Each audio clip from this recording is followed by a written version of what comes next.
साग साहब वो आपका प्रो मिल गया। साग साहब at least you should have told me. आप पहले एमएस साहब का काम कर लें, फिर मेरा कर दीजिएगा। इनका क्या काम करना है? He is assisting me, remember. अल्लाह का शुक्र है कि अरीबा बहुत बेहतर है, लेकिन बुआ दिल को तसल्ली नहीं होती। देखिए, मेरा स्क्रिप्ट गुस्से का ताकत के जरिए इजहार करने वाले लोगों के बारे में, और अनफॉर्चुनेटली औरतें फिजिकली मर्दों से कमज़ोर होती हैं। अब तुम ये तस्वीर भी देख लो। जी जी, परवीन नाम है इसका। अपने सामने तलवा कर लाई हूँ। परवीन को? नहीं नहीं नहीं, कबाबों को।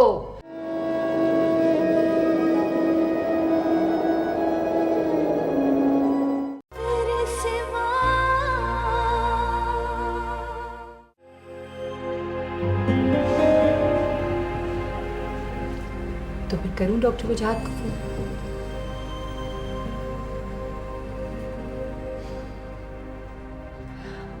कुछ नहीं होगा अरीबा, सिवाय इसके कि हम सबको तसल्ली हो जाएगी, तुम्हारी अम्मी की परेशानी दूर हो जाएगी, अहमद को सुकून मिल जाएगा कि तुम भी कोशिश कर रही हो।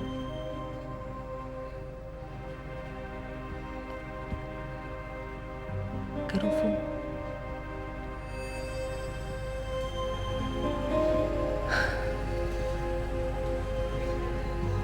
Thank you. हद हो गई। यूँ लगता है कि मेरे अलावा इस शहर में सबको मालूम है कि मैं अवार्ड के लिए नॉमिनेट हो गई। लो, शाम के सारे पेपर्स में आ गया, हर 15 मिनट के बाद टीवी में ऐलान हो रहा है, इसके बावजूद भी आपको ना पता हो तो कोई क्या करे। चलो जल्दी से तैयार हो जाओ। क्यों? भाई इस खुशी में मैं डिनर करवाऊंगी। कोई ज़रूरत नहीं है, वो मिल जाएगा अवार्ड तो फिर खिला देना खाना, बल्कि मैं खुद तुम्हें खिला दूंगी। सवाल ही नहीं पैदा होता है। हाँ, फटाफट तैयार हो जाओ, नहीं तो मुझे किडनैप करना भी आता है। अच्छा ये बताओ, वो उसका क्या हुआ? किसका? खुदाई फौजदार शुजात सलमाहू का। सबसे पहले उसी ने तो मुझे फोन करके बताया कि मैं अवार्ड के लिए नॉमिनेट हो गई। ऐसे किसी बंदे की निगाह मुझ पे क्यों नहीं पड़ जाती? जिस दिन पड़ गई ना तुम्हें पता चल जाएगा। मुझे तो यूँ लगता है जैसे मुझे कोई हर वक्त वॉच कर रहा है, घूर रहा है मुझे। और रोमांटिक। खाक रोमांटिक। तुम खुद बताओ शीरी, तुम्हें कैसा लगे अगर कोई गैर तुम्हें टेलीफोन करके ये बताए कि अमेरिका में तुम्हारा भाई आवारा हो गया है, तुम्हारी बहन ये करती फिर रही है, तुम्हारा बैंक बैलेंस इतना रह गया है, तुम्हें इलाज की ज़रूरत है। मुझे तो यूँ लग रहा है जैसे मैं पागल हो जाऊंगी या फिर जाके उसका कत्ल कर दूंगी। ये सब किया उसने? हाँ। या तो वो तुम्हारा बहुत ही सच्चा आशिक है, या फिर साइलेंस ऑफ द लैम्स के एंथनी हॉपकिंस। चलो तुम मेरा और दम निकालो। नहीं नहीं, सोचो ना, अगर वो तुम्हारा सच्चा आशिक हुआ तो तुम तो 7वें आसमान पे होगी। जी, और अगर वो एंथनी हॉपकिंस है तो फिर मैं ज़मीन के 7 फुट अंदर रहूंगी। अच्छा सुनो, कहते हैं कि जब पेट भरा हुआ हो ना, खाना अच्छा खाया हुआ हो, तो बड़ी अच्छी सी सोचें आती हैं। Let's try. चलो फिर। कैसी हो साइमा? आओ बैठो। आंटी नहीं आई? अरीबा आंटी के साथ नहीं आना चाहती। चलो कोई बात नहीं। तो अरीबा ने प्रॉब्लम्स का मुंह तोड़ने का फैसला कर लिया। अगर तुम कोऑपरेट करोगी तो ये मेरा वादा है कि तुम्हें इतना ताकतवर बना दूंगा कि कोई प्रॉब्लम्स या खौफ कभी तुम्हारे नजदीक नहीं आएंगे। तो शुरू करें? चाहो तो तुम जवाब लिख कर भी दे सकती हो।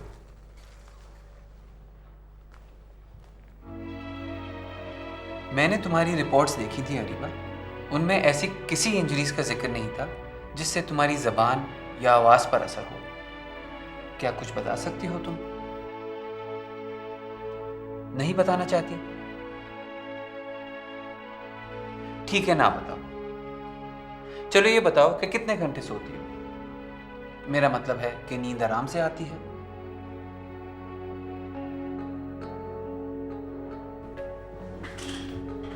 ख्वाब आते हैं? अच्छे ख्वाब, डरावने ख्वाब, अंधेरा, खौफ, कोई आवाज, किसी के बोलने की आवाज, चीखने की आवाज, तुम्हारी अपनी चीखने की आवाज, तुम्हारे शौहर की आवाज।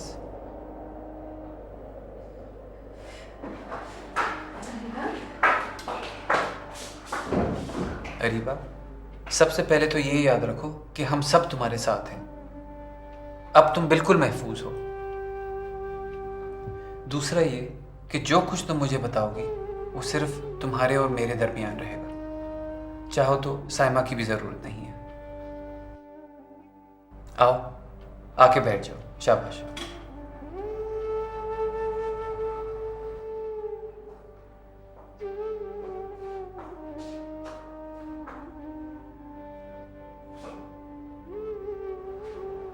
अब कोई सवाल नहीं पूछूंगा, सिर्फ दवाई लिख के दूंगा जिसे खाने से तुम्हें बहुत अच्छी नींद आएगी।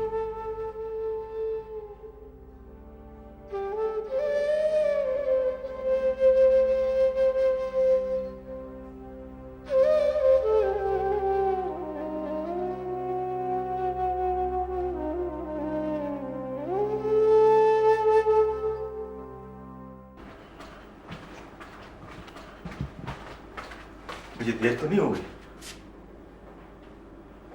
नहीं।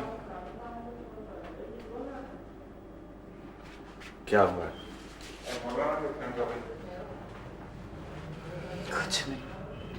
झूठ मत बोला करो। तू झूठ बोलते हुए बिल्कुल नहीं जचता। क्या हुआ है? अंदर अरीबा और साइमा है।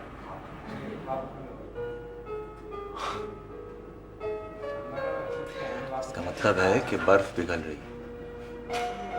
हंसो मत असद। तू मेरा इलाज कराने के बजाय अपना इलाज क्यों नहीं कराता है? मुझे क्या हुआ है भाई? बर्फ कब पिघलती है? सूरज की गर्मी से। जब बाहर आती है। लो।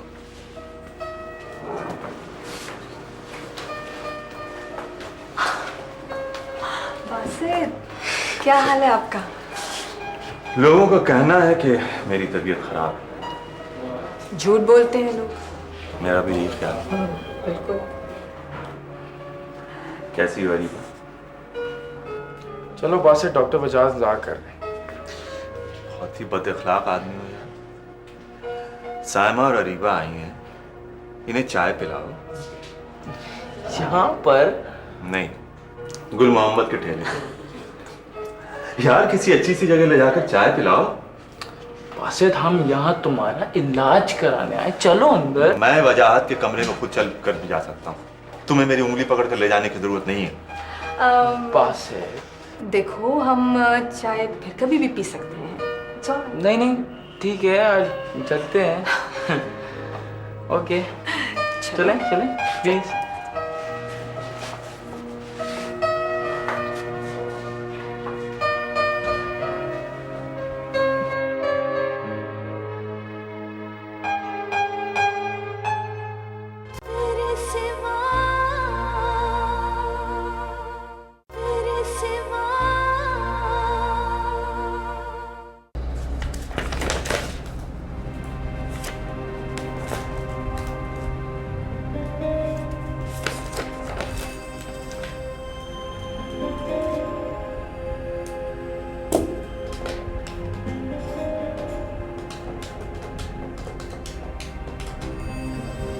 मैंने बहुत समझाया, लेकिन भाई वो सुनने के लिए कुछ तैयार ही नहीं।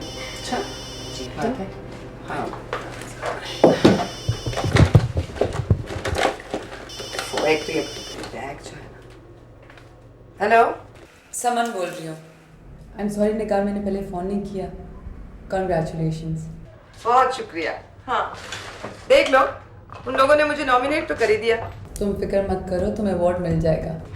देखते हैं। तुम ये बताओ कि रिकॉर्डिंग कब से कर रही हो? परसों।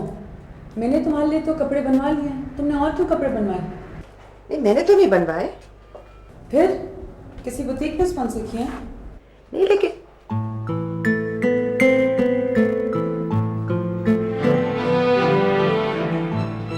मिलूंगी तो बताऊंगी, फिर बताऊंगी ना। छोड़ो ना, स्क्रिप्ट पढ़ लिया है मैंने तुम्हारा। अच्छा, कैसा लगा? कुछ फेमिलियर सा लगा। क्या मतलब? पहले भी किसी ऐसे प्ले में काम किया? मुझे यूं लगा जैसे मैंने ये बातें कहीं सुनी हुई हैं।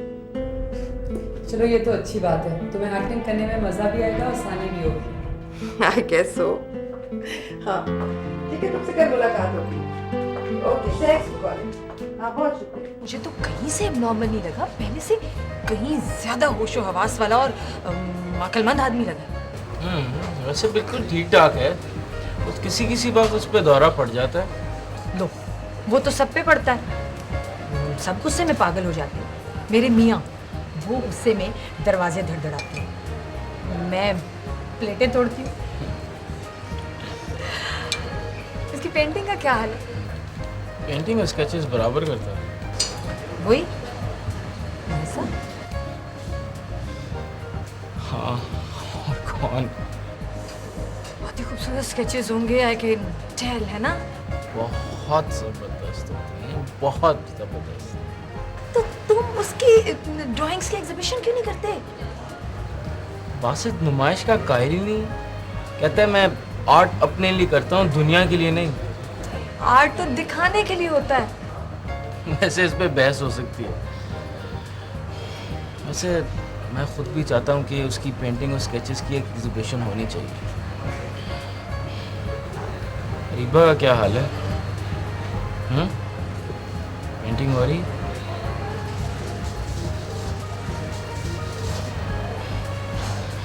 मैं तो समझा था कि तुम जब वापस आओगी तो आर्ट की दुनिया में एक इनकलाब आ जाएगा। जिस जोश व जज्बे के साथ तुम यहाँ से गई थी, मुझे लगता था कि तुम सीखने के बजाय सिखा के आओगी। इसलिए मैं तो शहर छोड़ के ही भाग गया। 3 साल, कैन इमेजिन, 3 साल अपनी सौतेली अम्मा की खिदमतें की कि शायद उनको कुछ रहम आ जाए और मुझे मेरी जायदाद से कुछ हिस्सा दे दें। मगर उन शहीदुल खातून ने मुझसे घर के सौदे मंगवाए, पौधों को पानी दिलवाया, पंखे साफ करवाए, यहाँ तक कि अपने कुत्तों को तक खाना खिलवाया, मगर जायदाद के नाम पे एक ढेला नहीं दिया। उनको यकीन महकम था कि मतलब एक आर्टिस्ट को ना ही भूख लग सकती है, ना ही उसे पैसों की ज़रूरत हो सकती है। मैंने उनको यकीन दिलाया कि बीबी, एक आर्टिस्ट में और बुद्धे में वाज़े फ़र्क होता है, मगर उनको यकीन ना आया। मैंने कहा ठीक है भाई, आर्टिस्ट ही बन जा। इसीलिए मैं वापस आ गया। कितनी बकवास करते हो तुम। सच क्यों नहीं बताते कि यहाँ से क्यों भागे थे? अब इससे ज़्यादा मैं साफ गोई नहीं कर सकता। अच्छा, अपनी कॉफ़ी तो ख़त्म करो।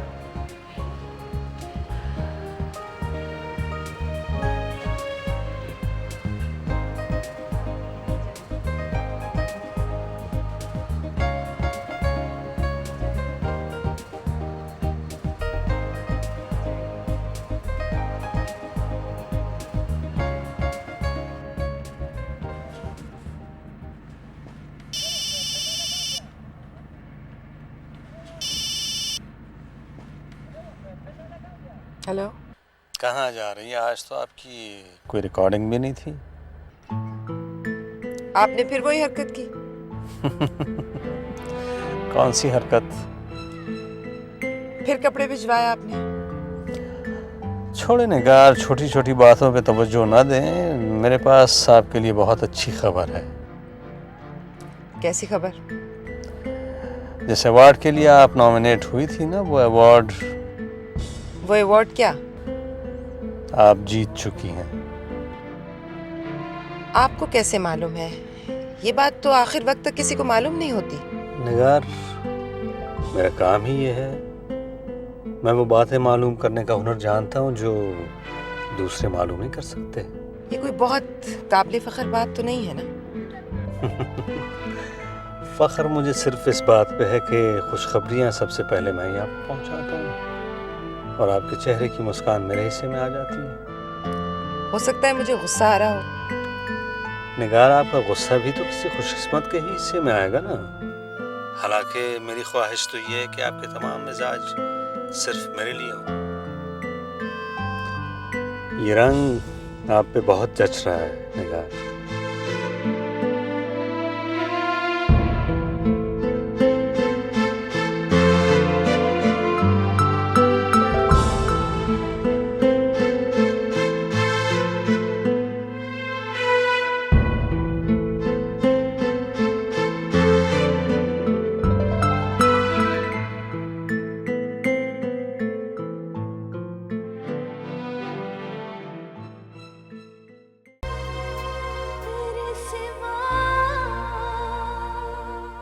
मैडम, आप नहीं जानती अखबार वालों को, फौरन उल्टा सीधा लिखना शुरू कर देंगे।